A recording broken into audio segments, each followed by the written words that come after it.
ابراہیم ادم رحمۃ اللہ علیہ ایک بزرگ بادشاہ گزرے ہیں، پھر بعد میں یہ اللہ کے اولیاء میں شامل ہو گئے۔ ہوا کیا کہ تھے تو بادشاہ، مگر دل میں یہ چاہت تھی کہ میں اللہ کا پسندیدہ بندہ بن جاؤں، مجھے اللہ مل جائے۔ ایک رات اپنے کمرے میں سوئے ہوئے تھے، ان کو یوں لگا جیسے چھت کے اوپر کوئی چل رہا ہے۔ پہلے زمانے میں لکڑی کے شیطیر ہوتے تھے، بالے ہوتے تھے اور سرکنڈے کی چھت ہوتی تھی۔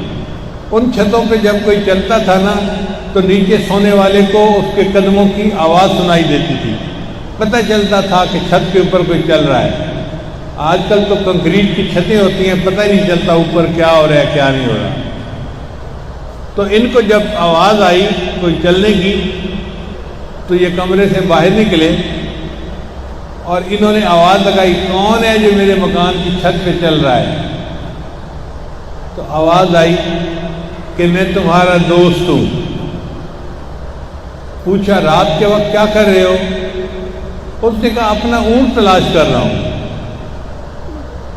تو ابراہیم ادم بڑے حیران ہوئے، بادشاہ کے محل کی چھت پر رات کے وقت اونٹ ڈھونڈتے پھرتے ہو؟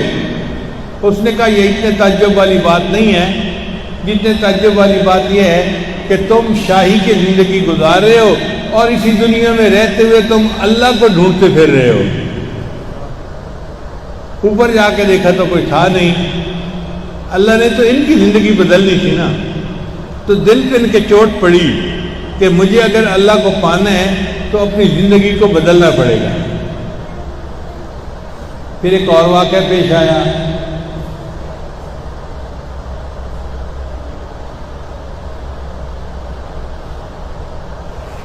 محل میں گئے، اپنے دربار میں گئے، بیٹھے ہوئے کام کر رہے تھے کہ ایک نوجوان بچہ داخل ہوا اور چلتا چلتا سیدھا ان کے تخت کے پاس آ کے کھڑا ہو گیا۔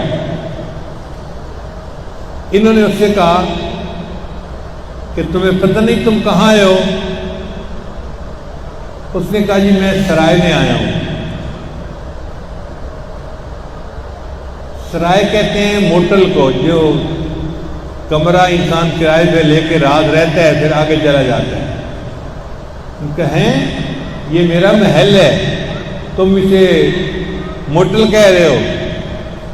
اس نے کہا بادشاہ سلامت، آپ سے پہلے یہاں کون تھا؟ کہ میرے دادا تھے۔ پھر ان کے بعد کون تھا؟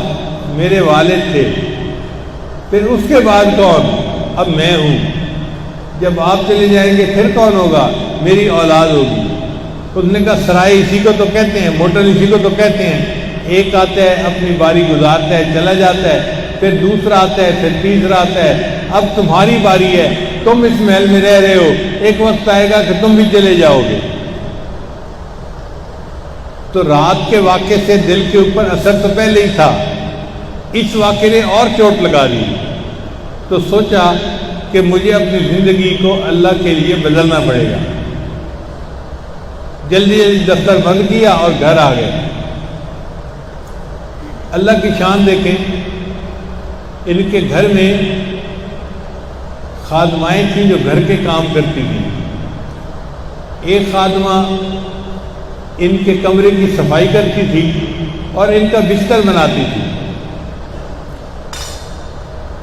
اس زمانے میں پرفیوم نہیں ہوتے تھے، تو بادشاہ کے بستر پر دائیں طرف اور بائیں طرف پھولوں کی پتیاں رکھ دی جاتی تھیں، جیسے گلاب کے پھولوں کی پتیاں یا کسی اور پھول کی پتی۔ اس کو پھر پھولوں کی سیج کہتے تھے، تاکہ بادشاہ ادھر کروٹ لے تو خوشبو آئے اور ادھر کروٹ لے تو خوشبو آئے۔ اب وہ جو کام کرنے والی لڑکی تھی اس نے بادشاہ کے بستر کی چادریں نہیں بدلی، اوپر پھولوں کی پتیاں بچھائیں۔ اس کے ذہن میں خیال آیا کہ میں نے بیڈ بنا تو دیا ہے، یہ بیڈ لگتا کیسے ہے، ذرا دیکھو تو صحیح۔ چنانچہ وہ اس کے اوپر لیٹی چیک کرنے کے لیے، تھکی ہوئی تھی کام کر کر کے، جیسے ہی لیٹی اس کو فوراً نیند آ گئی۔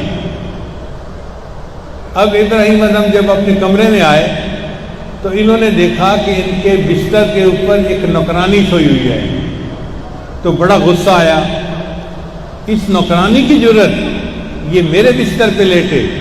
انہوں نے اس کے بال کھینچے اور اس کو اٹھایا اور 2 تھپڑ لگائے۔ وہ لڑکی رونے لگ گئی مگر فوراً چپ ہو گئی۔ انہوں نے پوچھا بتاؤ تم روئی کیوں اور جلدی چپ کیوں ہو گئی؟ اس نے کہا جی روئی تو اس لیے کہ آپ نے تھپڑ لگایا، مجھے تکلیف ہوئی۔ پھر جلدی چپ کیوں ہو گئی؟ اس نے کہا بادشاہ سلامت، میرے ذہن میں خیال ہی آ گیا تھا کہ میں اس بستر کے اوپر 5-7 منٹ لیٹی ہوں اور اس کی مجھے اتنی سزا ملی ہے۔ آپ روزانہ اسی بستر کے اوپر سوتے ہیں، پتہ نہیں آپ کو آخرت میں کتنی سزا ملے گی۔ اب لڑکی تو بات کر کے چلی گئی لیکن بادشاہ سلامت کی نیند اڑ گئی۔ سوچتے رہے میں دنیا کی نعمتوں میں پل رہا ہوں، مجھے حساب تو دینا ہی پڑے گا۔ چنانچہ فیصلہ کیا کہ میں اس بادشاہی کو چھوڑ دوں گا اور اللہ والا بننے کی کوشش کروں گا۔ چنانچہ اگلے دن یہ وہاں سے ایک ایسی بستی میں چلے گئے جہاں علماء رہتے تھے، اور وہاں جا کر توبہ کی اور فقیری کی زندگی اختیار کر لی۔ پھر اللہ تعالیٰ نے ان کو اولیاء کی دنیا کا بادشاہ بنا دیا۔ اب وہ زمانہ وفاداری کا زمانہ تھا۔ جب بادشاہ چلا گیا تو پوری کی پوری جو رعایا تھی وہ پریشان تھی کہ بادشاہ سلامت کہاں غائب ہو گئے۔ انہوں نے وزیر کو کہا کہ جی آپ جائیں اور بادشاہ صاحب کو تلاش کر کے لائیں۔ اس میں 1 سال لگا وزیر کو تلاش کرنے میں۔ کتابوں میں لکھا ہے ابراہیم اعظم رحمۃ اللہ نے فقیروں والی گدڑی پہنی ہوئی تھی اور دریا کے کنارے بیٹھے اپنی گدڑی کو سی رہے تھے۔ سوئی دھاگے سے انسان پھٹے کپڑے کو سیتا ہے نا، جیسے یہ اپنے کپڑے کو سی رہے تھے۔ تو اس وقت میں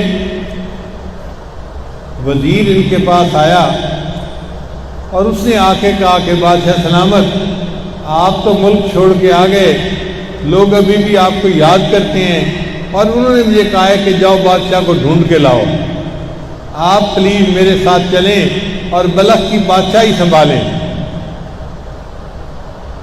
تو ابراہیم اعظم رحمۃ اللہ نے اس کی بات سنی تو وہ جو ہاتھ میں سوئی تھی نا وہ دریا کے اندر ڈال دی۔ اب سوئی دریا کے اندر ڈالی تو وزیر حیران کہ یہ کیا معاملہ ہے۔ پھر تھوڑی دیر بعد ابراہیم اعظم رحمۃ اللہ علیہ نے مچھلیوں کو حکم دیا مچھلیوں میری سوئی مجھے واپس کرو۔ چنانچہ ایک مچھلی کے منہ میں وہ سوئی تھی، وہ پانی کی سطح پر آئی اور اس نے وہ سوئی ابراہیم اعظم کو پکڑا دی۔